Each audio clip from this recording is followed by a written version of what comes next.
Na noite de 14 de abril de 1912, um homem estava no centro de uma das decisões mais discutidas da história marítima. Seu nome era Edward John Smith, capitão do RMS Titanic. Aos 62 anos, Smith era um dos comandantes mais respeitados da companhia White Star Line. Durante décadas, ele havia comandado alguns dos maiores transatlânticos do mundo, transportando milhares de passageiros entre a Europa e a América. Sua carreira era longa, estável e marcada por reputação de profissionalismo. Para muitos passageiros da primeira classe, viajar sob o comando de Edward Smith era um símbolo de segurança. Ele havia nascido em 1850, na cidade de Hurley, na Inglaterra. Filho de um oleiro, cresceu longe do oceano, mas ainda jovem começou a trabalhar no mar mercante. Ao longo dos anos, construiu carreira sólida na navegação comercial britânica. Em 1880, ingressou na White Star Line. Nas décadas seguintes, tornou-se um dos capitães mais experientes da empresa. Ele comandou navios famosos como o Majestic, o Baltic, o Adriatic e outros grandes transatlânticos da companhia. Com o tempo, ganhou o apelido informal entre passageiros ricos de o Capitão dos Milionários, porque frequentemente comandava navios que transportavam algumas das pessoas mais influentes da sociedade da época. Quando a White Star Line decidiu colocar em operação o maior navio do mundo, o Titanic, a escolha do comandante parecia óbvia. Edward Smith seria o capitão. O Titanic partiu de Southampton em 10 de abril de 1912, iniciando sua viagem inaugural rumo a Nova York. Para Smith, essa também deveria ser uma viagem especial. Muitos relatos indicam que ele planejava se aposentar em breve após uma longa carreira no mar. Comandar o maior navio já construído poderia ser o último grande capítulo de sua vida profissional. Nos primeiros dias da travessia, tudo parecia seguir exatamente como planejado. O Titanic navegava pelo Atlântico Norte com estabilidade impressionante. O navio era gigantesco, luxuoso e tecnologicamente avançado para sua época. Seus compartimentos estanques eram considerados um grande avanço em segurança marítima. A bordo estavam mais de 2.200 pessoas, entre passageiros e tripulação. O ambiente era de confiança. Mas enquanto o Titanic avançava pelo Atlântico, mensagens começaram a chegar à ponte do navio. Mensagens de gelo. Navios que navegavam na mesma região estavam relatando a presença de icebergs e campos de gelo na rota. Esse tipo de aviso não era incomum na primavera do Atlântico Norte. Capitães frequentemente recebiam esse tipo de comunicação por rádio e ajustavam suas rotas ou velocidades conforme julgavam necessário. Vários avisos foram recebidos pelo Titanic ao longo do dia 14 de abril. Alguns desses avisos chegaram até o capitão Smith. E naquele momento, uma decisão precisava ser tomada. O Titanic continuaria avançando a alta velocidade em direção ao oeste. Ao longo do dia 14 de abril de 1912, enquanto o Titanic avançava pelo Atlântico Norte, as mensagens de rádio continuavam chegando à sala Marconi do navio. O Titanic possuía um dos sistemas de comunicação sem fio mais modernos da época, operado pelos radiooperadores Jack Phillips e Harold Bridge. Esses operadores eram responsáveis por receber e transmitir mensagens, tanto comunicações operacionais entre navios quanto telegramas privados enviados por passageiros ricos que desejavam se comunicar com terra firme. Naquela tarde e noite, várias embarcações próximas relataram a presença de gelo na rota do Titanic. O navio Caronia enviou um aviso informando sobre gelo e grandes icebergs. Mais tarde, o Baltic também transmitiu um relatório semelhante, indicando a presença de campos de gelo na região. Essa mensagem foi entregue ao capitão Smith, que a mostrou a alguns passageiros importantes durante o jantar daquela noite. Outro aviso importante veio do California, que relatou ter parado devido à presença de gelo denso. Essas mensagens faziam parte da rotina da navegação no Atlântico Norte. Icebergs eram comuns na região durante a primavera, quando blocos de gelo se desprendiam das geleiras da Groenlândia e começavam a descer pelas correntes frias em direção às rotas marítimas. Capitães experientes estavam acostumados a lidar com esse tipo de situação. Normalmente, havia algumas opções: reduzir a velocidade, alterar ligeiramente o curso, ou continuar navegando com vigilância reforçada.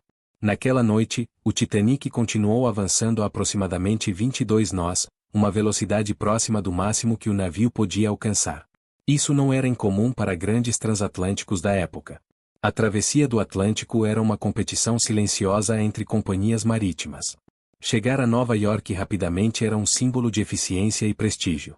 Ainda assim, a navegação em área com gelo exigia atenção constante. Na ponte de comando, os oficiais mantinham observação contínua. Nos mastros do navio, 2 vigias estavam posicionados na cesta de observação, um posto elevado usado para detectar obstáculos no horizonte.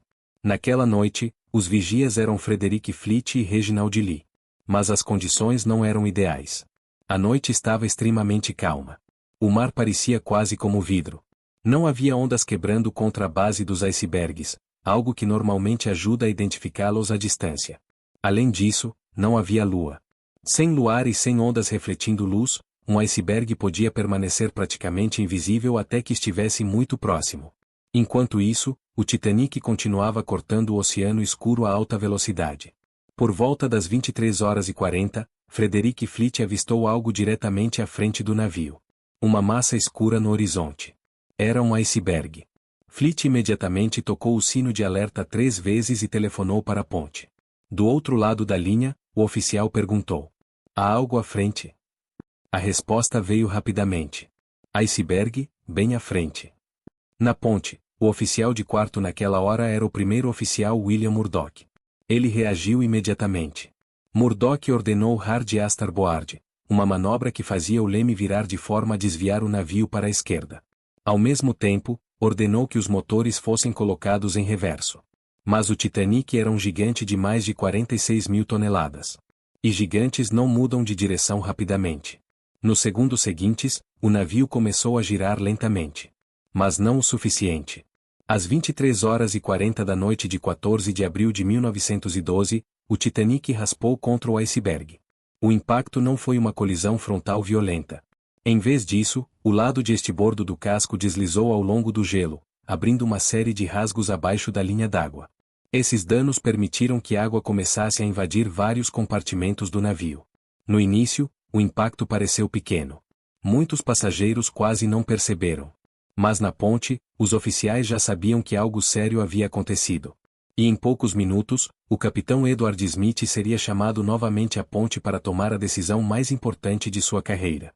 Nos minutos que se seguiram ao impacto, o Titanic continuou avançando lentamente pelo oceano escuro. Para muitos passageiros, a sensação foi quase imperceptível, um leve tremor, uma vibração sutil percorrendo o casco. Alguns sentiram algo semelhante a um arranhão prolongado, como se o navio tivesse passado sobre cascalho. Mas na ponte, os oficiais sabiam que aquilo não era algo comum. O capitão Edward Smith foi imediatamente chamado. Quando chegou à ponte, recebeu um breve relato do primeiro oficial William Murdoch sobre o que havia ocorrido. Um iceberg havia sido avistado diretamente à frente, a manobra de desvio havia sido ordenada, mas o navio não conseguiu evitar o contato com o gelo. Smith rapidamente ordenou que o navio fosse parado. Enquanto isso, abaixo do convés, em algumas das áreas mais críticas da embarcação, a realidade do impacto começava a aparecer. O gelo havia rasgado o casco ao longo de vários compartimentos estanques. Água do Atlântico Norte começava a invadir o navio. Tripulantes nas salas de máquinas e nos compartimentos de carga perceberam imediatamente o problema. Em pouco tempo, mensagens começaram a chegar à ponte informando que alguns dos compartimentos estavam se enchendo rapidamente. Foi então que Smith chamou Thomas Andrews, o principal projetista do Titanic e representante do estaleiro Harland and Wolff a bordo da viagem inaugural. Andrews começou a avaliar a situação. O Titanic havia sido projetado com 16 compartimentos estanques, separados por portas herméticas que podiam ser fechadas automaticamente. A ideia era que, se alguns compartimentos fossem inundados, os outros manteriam o navio flutuando. Mas havia um limite. O navio poderia permanecer à tona se até 4 compartimentos fossem comprometidos. O problema era que o iceberg havia danificado 5 compartimentos. Andrews inspecionou os relatórios vindos da sala de máquinas e fez cálculos rápidos. A água continuava entrando e ultrapassaria as divisórias entre compartimentos à medida que o navio inclinasse. A conclusão foi direta. O Titanic iria afundar. Andrews relatou isso ao capitão Smith poucos minutos depois da meia-noite. O tempo estimado era de cerca de 1h30 a 2 horas antes que o navio desaparecesse completamente. Para Smith, esse foi o momento em que a natureza da situação mudou completamente. Até aquele instante, havia a esperança de que o dano fosse controlável. Mas agora a realidade era clara: o maior navio do mundo estava condenado. E mais de 2.000 pessoas estavam a bordo. O capitão Smith tinha agora diante de si a sequência de decisões mais difíceis de sua carreira. Ele precisava organizar uma evacuação em um navio gigantesco, no meio da noite, em águas congelantes, sem que a maioria dos passageiros sequer compreendesse o perigo imediato. A primeira ordem foi preparar os botes salva-vidas. O Titanic possuía apenas 20 botes, suficientes para cerca de 1.178 pessoas, pouco mais da metade das pessoas a bordo. Na época, isso ainda estava dentro das regulamentações marítimas britânicas, que baseavam o número de botes no peso do navio e não na quantidade de passageiros. Mas naquela noite, essa limitação se tornaria uma das características mais trágicas do desastre. Enquanto a tripulação começava a acordar passageiros e preparar os botes, o capitão Smith também tomou outra decisão crucial. Ele ordenou que os operadores de rádio começassem a transmitir sinais de socorro. Era o início de uma corrida contra o tempo. Pouco depois da meia-noite, enquanto o Titanic permanecia parado no meio do Atlântico Norte, o capitão Edward Smith começou a executar as medidas de emergência. A decisão de preparar os botes salva-vidas foi apenas o início de um processo extremamente complexo que precisava ser conduzido em meio à escuridão, ao frio intenso e à crescente inclinação do navio. No convés, tripulantes começaram a remover as coberturas dos botes e preparar os guindastes usados para baixá-los ao mar. Passageiros eram acordados em suas cabines e orientados a vestir coletes salva-vidas. Para muitos deles, a situação ainda não parecia grave. O Titanic era enorme, iluminado e aparentemente estável. Muitos passageiros acreditavam que estavam participando apenas de uma precaução temporária. Alguns relutavam em deixar o conforto do navio para entrar em pequenos botes abertos no meio da noite gelada. Enquanto isso, na sala de rádio, os operadores Jack Phillips e Harold Bride começaram a transmitir sinais de socorro usando o sistema Marconi do navio. Inicialmente, a mensagem enviada foi o tradicional CQD, um código internacional de emergência usado na época. Pouco depois, eles também começaram a utilizar um novo código que estava começando a ser adotado internacionalmente, SOS. As mensagens transmitidas indicavam a posição aproximada do Titanic e informavam que o navio havia colidido com um iceberg e precisava de assistência imediata. Vários navios captaram o sinal. Entre eles estava o RMS Carpathia, um transatlântico da Cunard Line que navegava a cerca de 58 milhas náuticas de distância.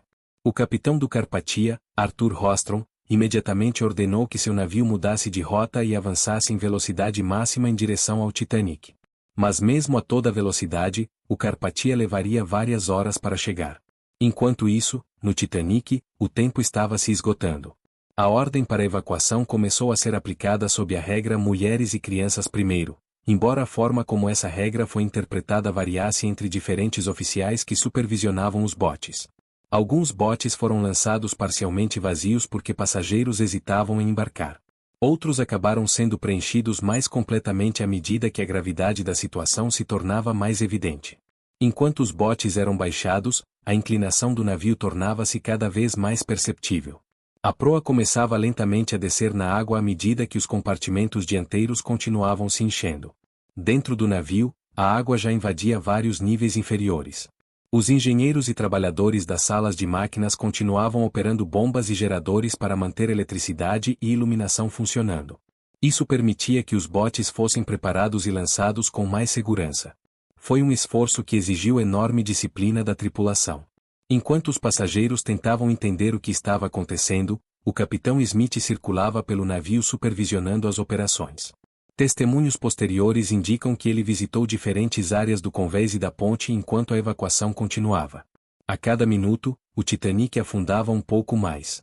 E no Atlântico Norte, a temperatura da água permanecia próxima de zero. À medida que os minutos avançavam depois da meia-noite, a situação a bordo do Titanic tornava-se cada vez mais evidente. O navio que poucas horas antes parecia indestrutível agora estava lentamente sendo vencido pelo oceano. A proa mergulhava cada vez mais fundo na água.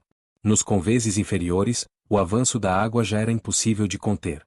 Compartimentos que inicialmente estavam secos começavam a ser inundados à medida que a água ultrapassava as divisórias estanques projetadas para limitar danos.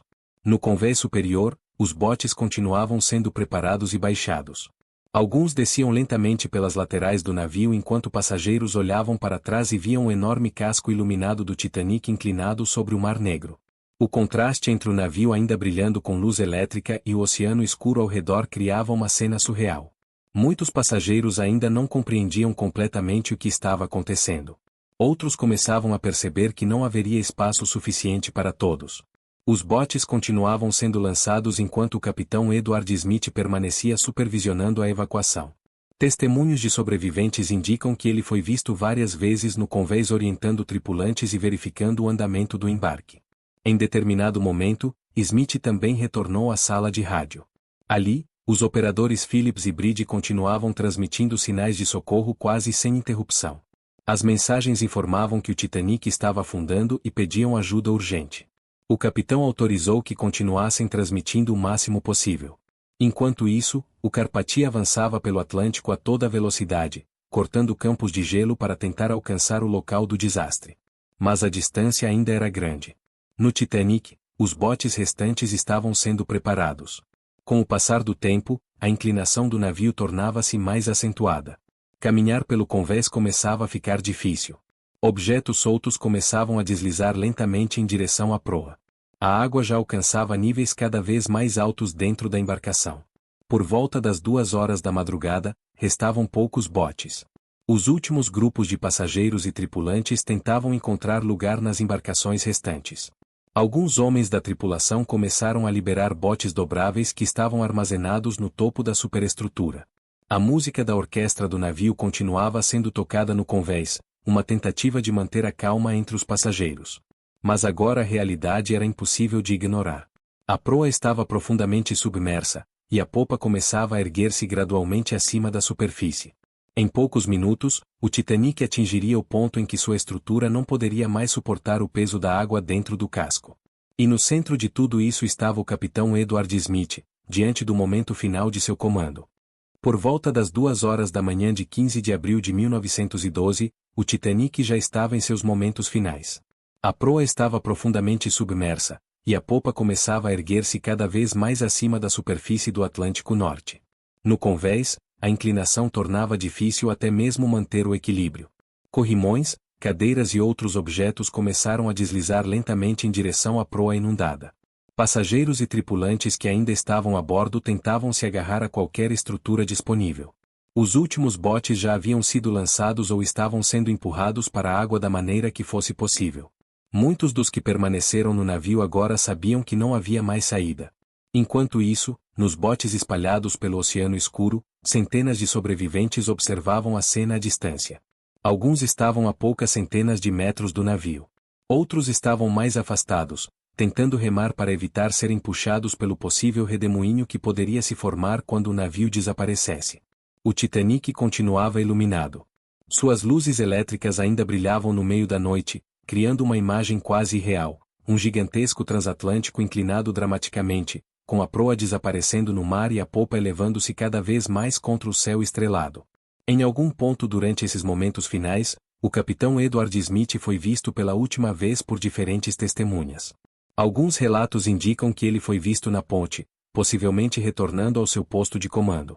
Outros sobreviventes afirmaram tê-lo visto perto da área da ponte ou caminhando pelo convés enquanto o navio inclinava. Como aconteceu com muitos detalhes daquela noite, os relatos variam. O que se sabe com certeza é que Edward Smith não entrou em nenhum dos botes salva-vidas. Ele permaneceu a bordo do Titanic. Pouco depois das 2h17, as luzes do navio começaram a piscar e finalmente se apagaram. A energia elétrica que havia mantido o Titanic iluminado durante a evacuação finalmente falhou. A escuridão tomou conta do navio. A popa ergueu-se ainda mais alto. A enorme estrutura metálica começou a sofrer tensões extremas à medida que a água invadia cada vez mais compartimentos internos. A pressão sobre o casco tornava-se insustentável. Em algum momento nesse processo, o navio se partiu em 2 seções. A proa já estava submersa quando a estrutura cedeu, e a popa acabou separando-se antes de iniciar sua descida final. Às 2h20 da manhã, o Titanic desapareceu completamente sob as águas do Atlântico Norte. No lugar onde minutos antes estava o maior navio do mundo, restava agora apenas um campo de destroços, centenas de pessoas na água congelante e os botes salva-vidas espalhados pela escuridão.